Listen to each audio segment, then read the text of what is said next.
Are the judges fairly judging the competitions? Let's talk about it.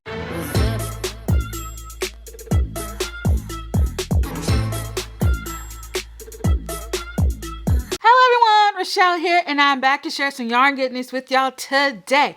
Okay, so let's jump right into this week's individual challenge. We are going to be talking about episode 5. All right, so it was texture week using amigurumi, and the contestants had to create their favorite dish.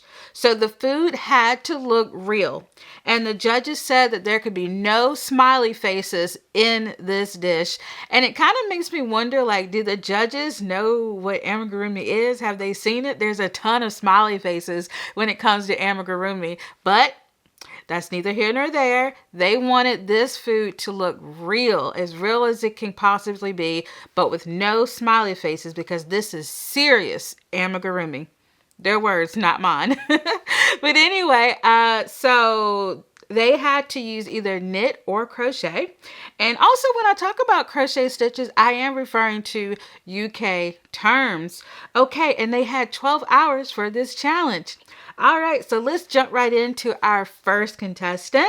We have Isaac. So he made a bacon, egg, and cheese everything bagel. That's so awesome. And he knit the bagel using short row shaping. And he used a combination of knit and crochet to create the bacon, egg, and cheese. So he embroidered the seasoning onto the everything bagel. Every little detail. I don't know if you've ever had an everything bagel, but there's a lot of texture. There's a lot of seeds and things like that on the bagel. And he embroidered each and every one. And I just thought that was absolutely fantastic.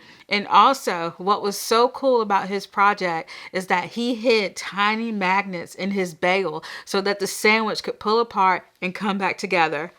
That is so cool. I mean, I just thought that was absolutely amazing. However, the judges did not like his bacon, and I don't agree, because you know what? Bacon comes in different sizes, different shapes, different colors. And so I was like, what?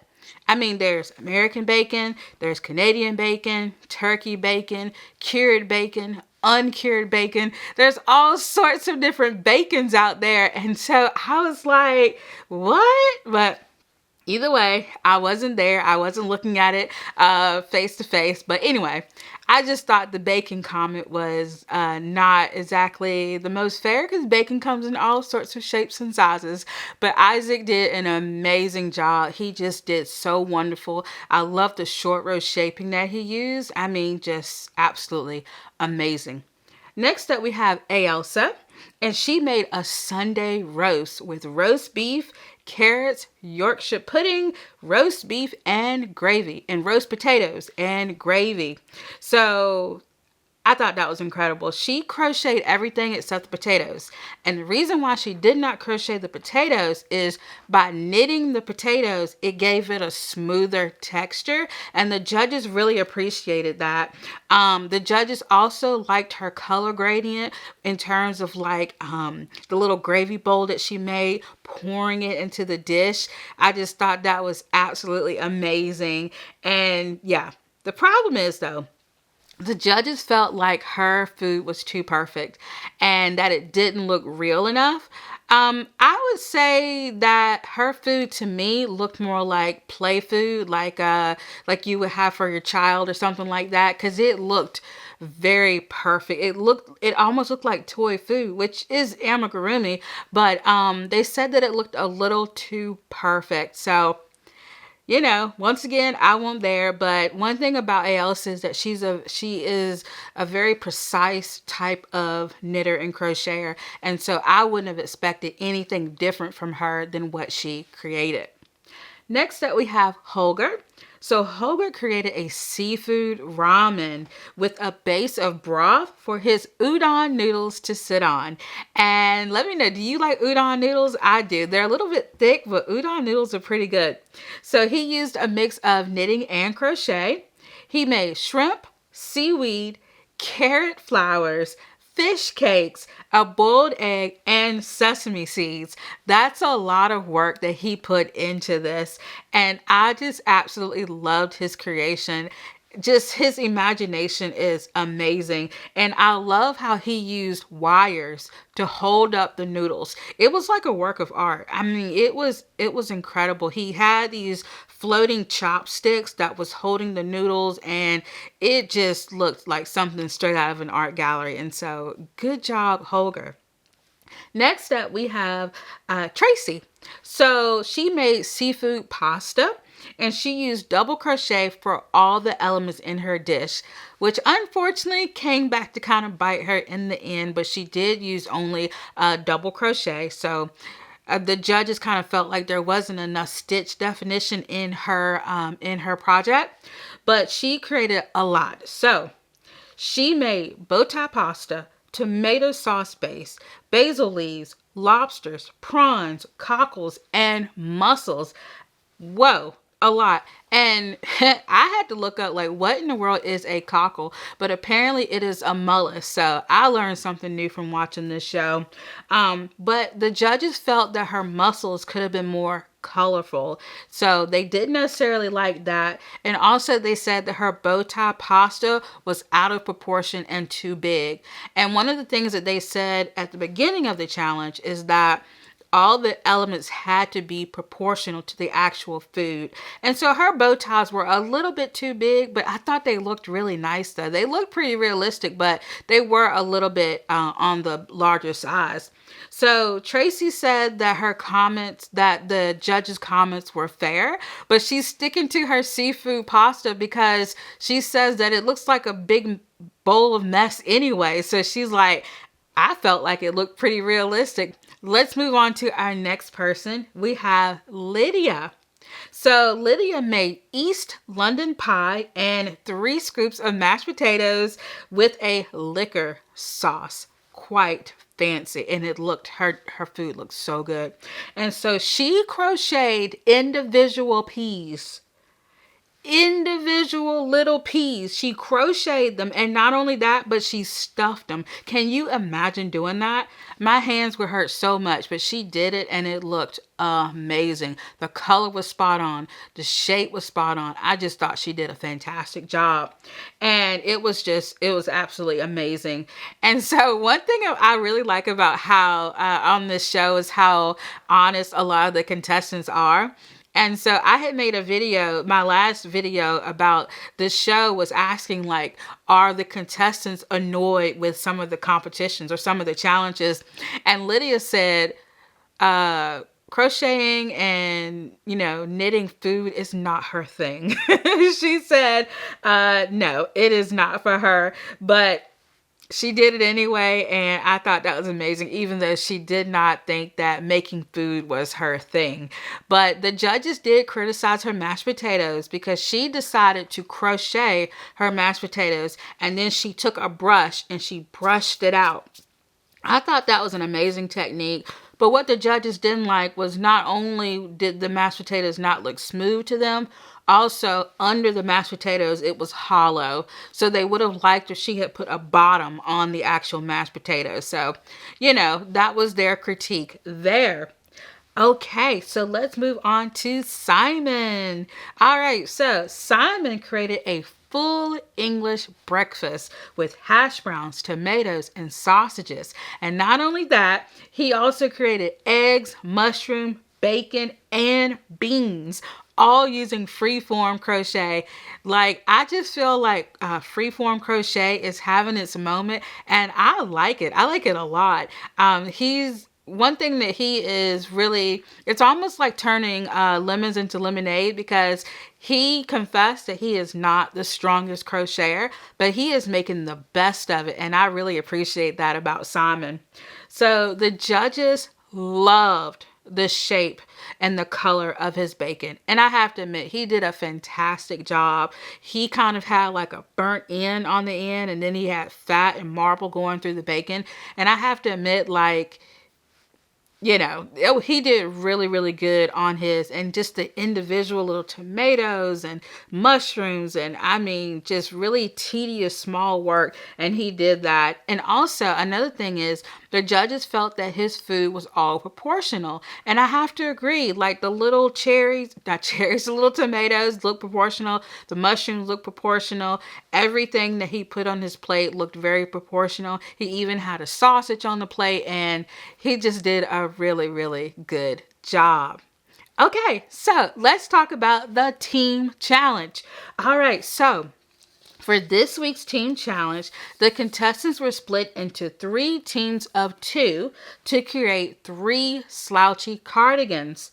They had to use a minimum of 3 stitch techniques using a basic crochet pattern. So they were pretty much given the shape of the cardigan, but in terms of the construction and the stitches, they had to come up with that all by themselves.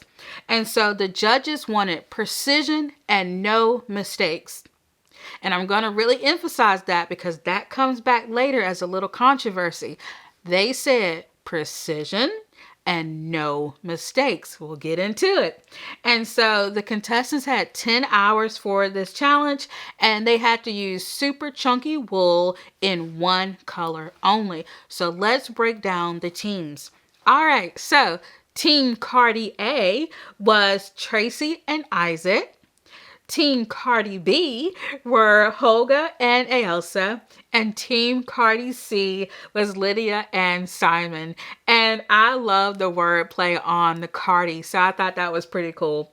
But let's go back up to Team Cardi A with Tracy and Isaac. They used a yellow color. And so Isaac created a smiley face motif on the back. It was like a really big piece that he created. And he used reverse stockinette stitch because the judges really wanted texture in this garment. So he used a reverse stocking stitch. And the sleeves were knitted using a bubble stitch. So Isaac knitted the back and 1 sleeve. And Tracy, she knitted the front panels and the other sleeve. So they really broke up the work evenly. Unfortunately, I felt so bad for Tracy because she dropped stitches. In fact, she says that she dropped the drop stitches. And basically, like Isaac caught this a little bit late, but she had live stitches in the sleeves, just sticking out. And basically the sleeve could unravel at any time because she left the stitches live. They're just like hanging out there.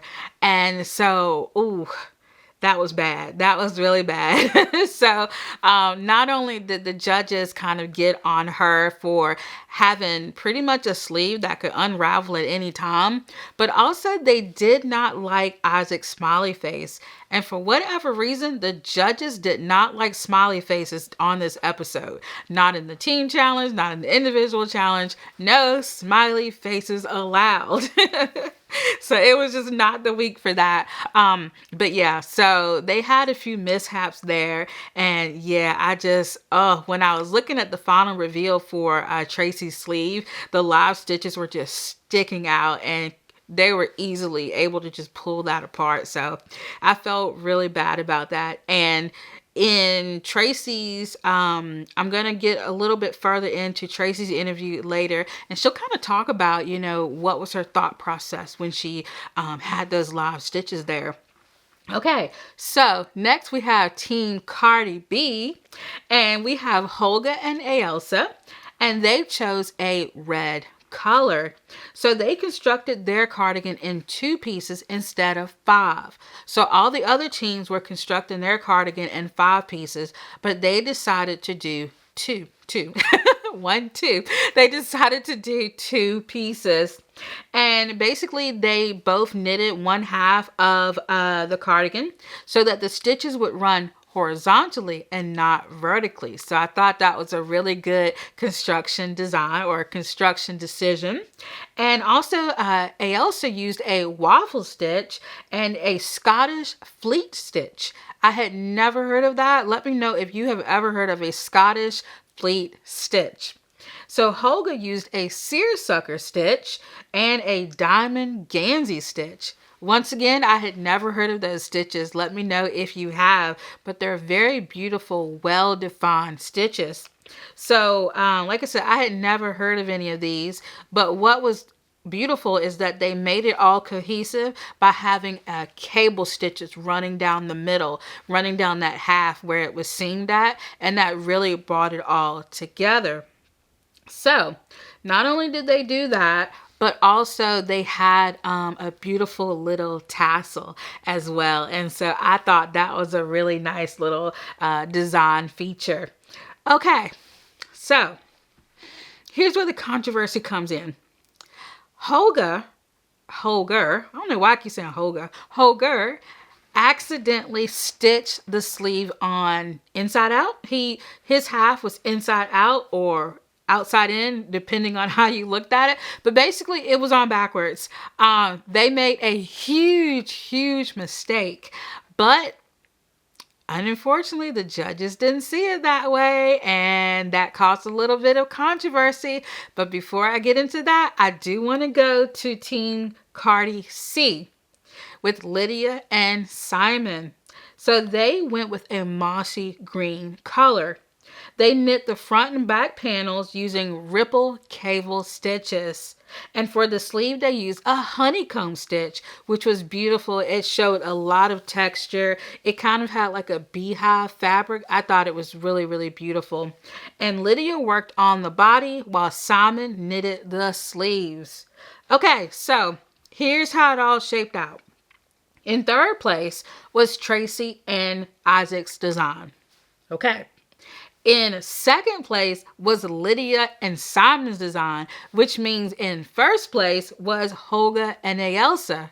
But remember, the judges said no mistakes. The crazy thing is that the judges actually thought that Holger and Ailsa had made the like they thought that they had did it on purpose, like it wasn't a mistake. They thought that they had sewed the sleeves on backwards on purpose, and I was like, what? You thought that they sewed it on backwards on purpose? I was like, okay. And what was so interesting is Lydia later did like a little interview outside, and she says that she did not agree with the judging. I was just like, how is that even fair? In my opinion, Lydia and Simon should have won the team challenge because, for one, there were no mistakes, okay? There were no live stitches sticking out. And the judges did have somewhat of a concern about some of the, I think it was like some of the garter stitches were kind of bulging out a little bit, and that the back of the cardigan was bulging out. But you know what would have fixed that? Blocking, okay? Blocking that cardigan would have fixed that in no time. And I kind of feel like that's not Lydia and Simon's fault, that they didn't have time or the opportunity to block their cardigan. And I feel like if they had it wouldn't have been ballooning out in the back. And so I was just like, that is crazy. Now, don't get me wrong, Holger and Ailsa's cardigan was beautiful, but you know what? It would have been even more beautiful if it had been sewed on correctly, you know? So that was kind of some controversy there. But the winner and big knitter of the week was Holger, and he got the sheep's badge. But unfortunately, someone had to be cast off, and that was Tracy. And so unfortunately, those live stitches just did her in. And also the seafood plate that she made, a lot of it the judges didn't like. It was unproportional, and she only used one stitch. And so it was, you know, a bit of a lack of dimension there. So unfortunately, that is what happened with Tracy. She was cast off. Now, as I always do with these videos, I like to share my thoughts. And so for today, I've got two thoughts that I would like to share. The first one, in the team challenge, I mentioned before, the contestants' cardigans would have looked better if they had have been blocked. I do not understand why the contestants aren't able to block their garments, especially this was made with chunky wool. Even like a quick steam block would have really helped. That wouldn't have taken much time. I understand wet blocking would have taken a lot of time, but just a simple steam blocking would have just been great. Yeah, I think it would have really fixed the few issues that Simon and Lydia had. I can't get over that. I still think that they should have won, and that's just crazy to me. Hopefully blocking will make its way into the show.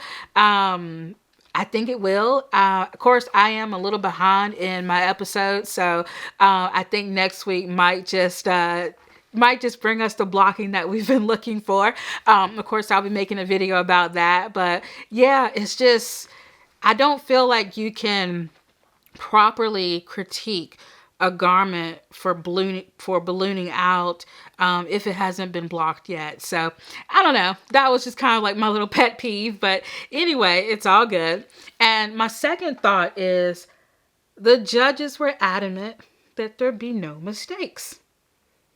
So this was a blonde judging, which means that they had no idea that Holger and Ailsa had made the mistake. They had no way of knowing that. But I just can't believe that they thought that it was done on purpose. And even if they questioned if it was a mistake, I still think that it should have been looked at as a mistake. I don't know. They said no mistakes, and yet the person that made a mistake ended up winning. I just thought that was like, okay. So I just thought that was really, really interesting, how they played out. And it just kind of started to make me question, like, are the judges judging fairly? You know, it's kind of like what they say they want in the brief is different than how the judging outcome comes. So that's kind of, yeah, that's just kind of it. And like I said, even Lydia said that she didn't agree with the judging. And you know what? Even Ailsa and Holger were surprised. I thought it was so funny. Those two had me cracking up because during the judging, the judges were looking at the garments and they're like, it's inside out. It's definitely inside out. And then they were like, oh, but I think it's intentional. And just the look on Holger and Ailsa's face, they were over there trying to keep it together because they're like, oh my gosh, are the judges really falling for this right now? They were just kind of like trying to hold it in.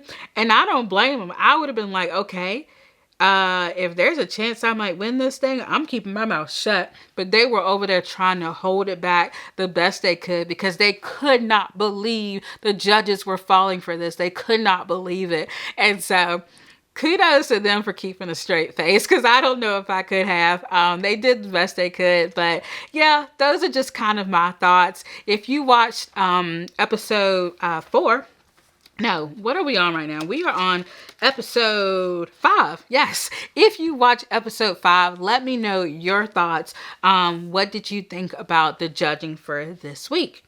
All right. So I mentioned that each week Tom does an exit interview with the person that was cast off. And of course, this week it was Tracy. So Tom asked Tracy, where did it start to unravel for her? And she says she was tired. She was just tired. And she says that, you know, it was difficult for her to work when she was that tired.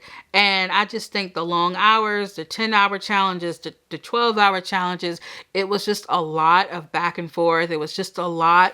And she just said she was tired. And I appreciated her honesty. I mean, this competition definitely took a lot out of her. And she's like, that was kind of the thing that was her downfall. It's just trying to work under pressure and being tired at the same time. So I just was like, wow, I hope she goes home and gets lots and lots of rest. So also, Tom asked her what her favorite piece was during the competition. And she said that it was her I can't say it. Oh my God. It was her David Bowie's doggy outfit. She loved that. And also she loved her bee costume. Remember the bee costume with the little wings on the back? So cute. So she really, really loved that. And also, I loved how Tracy covered all of her walking sticks in crochet. And I just thought that was absolutely amazing. I also use a walking stick. And so I was inspired to make a crochet cover for my stick as well. And I just thought she was amazing to be able to be like, you know what? So I'll walk with a walking stick, or I'll walk with a cane. So what? If I have to walk with that, I'm going to make it beautiful. And she crocheted a cover for it. And each and every cane or walking stick that she had one. She had a cover on it. And it really just showed her personality. And she had knit and crocheted one with tons of flowers on it. And then she made one with Tom Daly diving into like a pool of yarn and knitwear. It was just amazing. And so I just thought Tracy did a wonderful job. And another thing too is she didn't let the whole bobble stitch fiasco deter her, because she said she actually went home and made something with the bobble stitch, and she definitely picked up her dropped stitches. And so I just thought that was a great way to be resilient. All right, so I did want to share what I am wearing. I am wearing the Sophie shawl, or Sophie scarf, excuse me, by Petite Knit, and it is the largest size, which is why I wanted to call it a shawl, but no, it is the scarf, and it comes in small, medium, and large, and this is the large size. And so I made a whole video talking about this, and I will leave my Ravelry page below where you all can see this. And of course, it's hard to put it back. I don't even know how I had it. I'm just gonna, we're just gonna leave it like that. So I will leave my Ravelry link below, which has my video link in it as well. All right, so definitely check out my reviews for episodes 1 through 4. I will leave a playlist linked at the end of the video. All right, y'all. Let me know what you worked on while watching, or did you just chill? Definitely leave me a comment. I love reading you all's comments so much. Definitely click that notification bell so you know when I've posted a video. Also, click the like button if you enjoyed it today, and consider subscribing. I am trying to reach 12,000 subscribers by the end of the year. We're getting super close. I'm getting very excited. So if you could help me with that, I would appreciate it. And if you're already subscribed, thank you. Share with a friend. And yeah, that's all I've got for you. So thank you all so much for watching. And until next time, bye.